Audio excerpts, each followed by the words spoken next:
I am glad to be back with you after a week of the latest version of COVID, whatever that might be. It is odd to think it's been 5.5 years we've been dealing with this. It doesn't seem like nearly that long, and yet it really has been. I am happy to be back and in reasonably good health now, but I'm very grateful to Kristen for having read my sermon last Sunday. I've kept the ball rolling with Rich Toward God in the month of September. We now come to the last Sunday of it.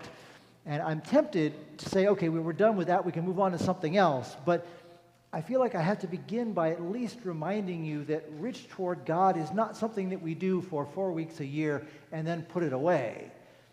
Every Sunday of our entire life is about acknowledging the richness of God to us and the glory that is bestowed upon us in being able to pour that richness out into the world.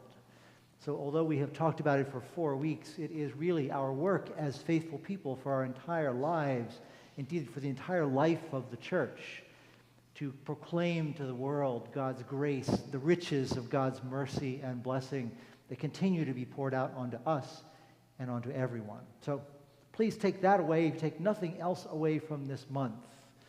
God's blessing is not a monthly thing. It's not a yearly thing. It goes on and on forever. With that said, I come today to the story of Lazarus and the rich man. And in a way, it struck me as a kind of greatest hits reel of everything I've been saying all month. I was talking to one of my colleagues this week who said, well, it's obvious what the message is. Only one thing you have to preach. It preaches itself. I thought, well, I look at it and I see a bunch of different things I could have drawn, what threads I could have pulled, I guess. I have one in particular that I want to, but in getting to that, I want to fall back on something that I did with you last year when I was doing another series, and that is look at some of the keys. As I read the story, I found there were things that jumped off the page at me as things I thought were helpful as ways of unlocking the story, unlocking what it might be trying to tell us here and now today. And there are 4 of those I want to begin with this morning. The first is the names. You'll notice, if you're of a certain age and remember other translations of the Bible, you will think of this as the story of Dives and Lazarus. Well, it turns out Dives just means rich guy. It's not actually a given name. And in more current translations of the Bible, they kind of got to that, and they call him a wealthy man. Whereas Lazarus is called Lazarus, and that actually is a name, which by a complex way of translating back through earlier languages means God has helped or God helps. And so the one person gets a name and the other does not. And I was immediately reminded of what I had said, I think through Kristen last Sunday, how easy it is to go from having wealth to being wealthy. And how much it is made plain to us in the way Jesus has constructed this story with these 2 characters, that the one man has somehow come to be overly identified with his riches. And somehow they have corrupted him to such an extent that he's not even really a 3-dimensional person anymore. Now he is a wealthy person. That's all we know. So there's something here we're being told about the way that the riches God has poured out on us must be passed on, must be used, must be as fruitful as they possibly can be in the world, lest we end up in some way corrupted by them because we have held on to them for our own purposes for too long. Second key that I see is this idea that Lazarus goes to be with Abraham. That may have struck you as a little odd. Surely we would say that what happens when someone dies, a righteous person, is they go to be with God. We are told through the teachings of the church that to be in heaven is to be continually, perpetually in the presence of God, worshiping without ever becoming tired, being in the presence of God without anything between us and that glory. So odd to imagine going to Abraham, who certainly is a righteous person, but who is certainly one step removed from being God. Now, part of that may have been because the rabbis were a little reluctant to talk directly about God and what God does or doesn't do, or who gets to be with God and doesn't get to be with God. So there may have been a little bit of sort of professional euphemizing there to make it Abraham instead of God directly. But there's more to it, I think. I like the idea that Abraham is best known for having been hospitable. You recall that Abraham is told he will be the father of many nations, and what brings that exchange about is because he has encountered strangers in the desert and has been hospitable to them. He and his wife Sarai have provided them with food and drink, as you should do if you are a Bedouin in the middle of the desert and you meet other people wandering also in the same harsh conditions. So something about that idea of being a child of Abraham is about being hospitable, being able to use the gifts that we have been given, making sure that we use even the limited things we might have. Surely Abraham and Sarai were not wandering in the desert with tons of food. They would have been entertaining these guests out of what little they had. Message there about how much we can do with how little. The third key is this image of a chasm being placed between the rich man in Hades, wherever that may be, and Lazarus with Abraham, wherever they may be. It was interesting to read one of the commentators this week who said that this is one of the most painted, drawn, illustrated, printed, sculpted scenes of the New Testament because it's so vivid, this picture. And that's true, the idea that there somehow is literal geography between these two people in these two places. I like that image, the idea that somehow this is the consequence of the rich man's behavior over the whole course of his life. Day by day, in little ways, he dug that trench between himself and Lazarus, which then is made apparent to him in its full width and depth and length and whatever other dimension when they have gone to their reward. There's something about the things we overlook, the opportunities we have to be open-handed with our riches, money, but everything else as well, that over time build up that chasm that somehow can no longer be crossed. And then the fourth key, right at the end when the rich man asks Abraham to send Lazarus as an errand boy to do his job for him. Somehow, through the course of a life of being in business or commerce or trading or whatever he was doing, he came to have a pretty good understanding of what you do with money and with human resources. How easy it is for what we receive somehow to become wealth, to become endowment, to become foundation, whatever formal term we use for this stuff that suddenly makes it seem so formal, and how easy it is for people to become human resources. He knows how to manage people and how to manage money and property and this kind of stuff. And even now, beyond the end of his life, he's unable to let go of that way of thinking about people and money, all the resources that may be around him.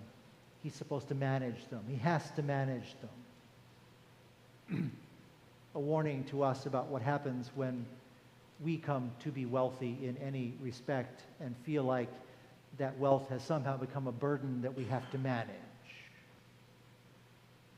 So, with those four keys in mind, what I see in this story speaking to us now is actually about seeing. It is seeing and being seen. There's certainly much that we can criticize in the life of the rich man, at least by implication. It appears that he was gluttonous. It seems that he was self-indulgent. It seems that he can hardly have not been aware of the needs that surrounded him in the world, but somehow he insulated himself from them and found ways to ignore them.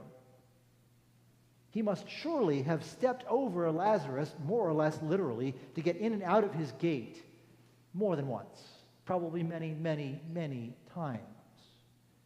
How many opportunities did he have to do something different, but didn't?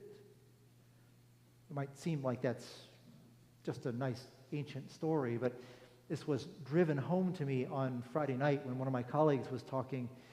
She said that she was the rector of a church in Wilmington, that there was at one time a man who was in the habit of sleeping on their doorstep, literally the front door of the church. And over time, people got in the habit of stepping over him to get into the church, probably partly from the good impulse of not wanting to wake him up, not wanting to disturb him, probably from the somewhat less good impulse of not wanting to have to deal with him if they did wake him up. But over time, they got in this habit, and so in a way, they almost ceased to see him. Well, a day came when she came to church and discovered that the man who slept on the doorstep had, in fact, died. He was dead on their doorstep. She went into the church and discovered other people had already come in and had stepped over the dead man to get into the church because they no longer even saw him. That ought to make us stop for a moment and wonder how often we step over the needs of the world. How often we step over the needy of the world without even seeing them, because over time our good impulses have been atrophied. Over time we've decided, well, it's just easier not to deal with it right now because I'm busy, I have something else I have to do, I'll come back to that later, and then we never do. Even worse, from the perspective of being rich toward God, how often do we come to step over the gifts God has given us? No longer even seeing them because we take them for granted. We don't see what they're for. We'd really rather not deal with them right now because they're just so complicated, until we no longer even see them, and they also die on our doorstep. This, dear friends, is where we come to what it means truly to be rich toward God. It is truly to see. What the rich man failed to do was to see Lazarus at all, apparently. Certainly to see him as a human being, a three-dimensional person, a child of God, someone in need. Apparently this was completely beyond him until it was a little too late.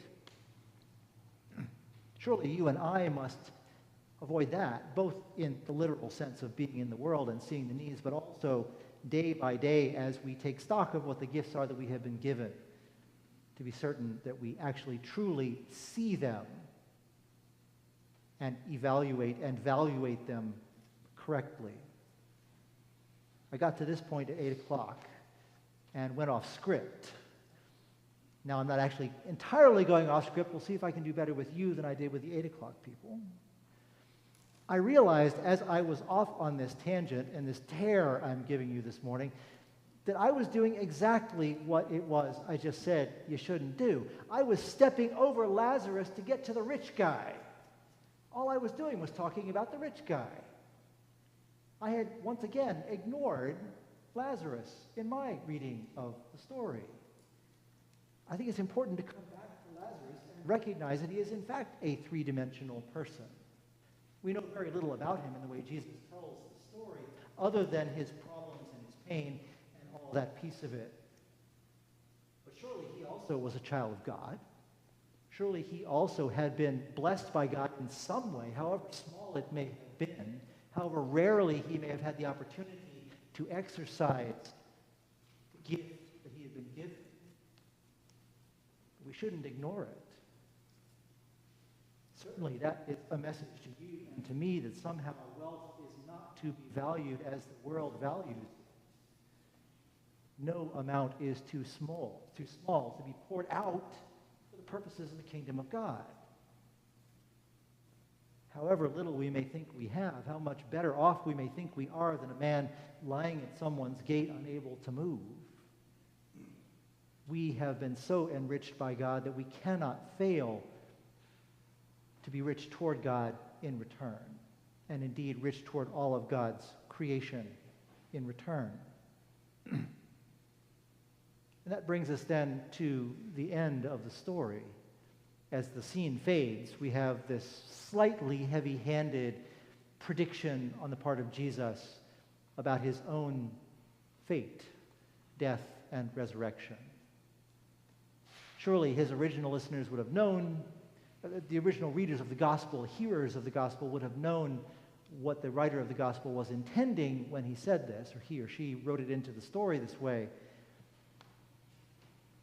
But it's a good reminder to you and to me also that all of this is, in fact, more than just about our checkbooks, more than just about the number of times we can make lasagna for the campus ministry, the number of times we can go to Hope Dining Room or come on Friday to help with Blue Hen Bounty or any of the other million things that we all do as exercise of our gifts.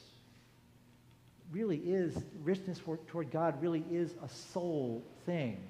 It begins with us, our simple fact of our being. God's original richness to us is our creation, preservation, and all the blessings of this life, as it says in one of our prayers. It is the richness of God that animates us in the first place. Everything else we do flows from that.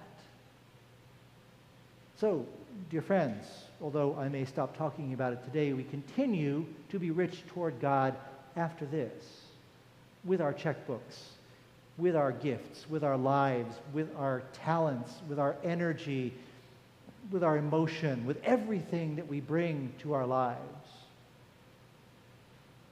Having received it all from God, how can we possibly refuse to give it back? Amen.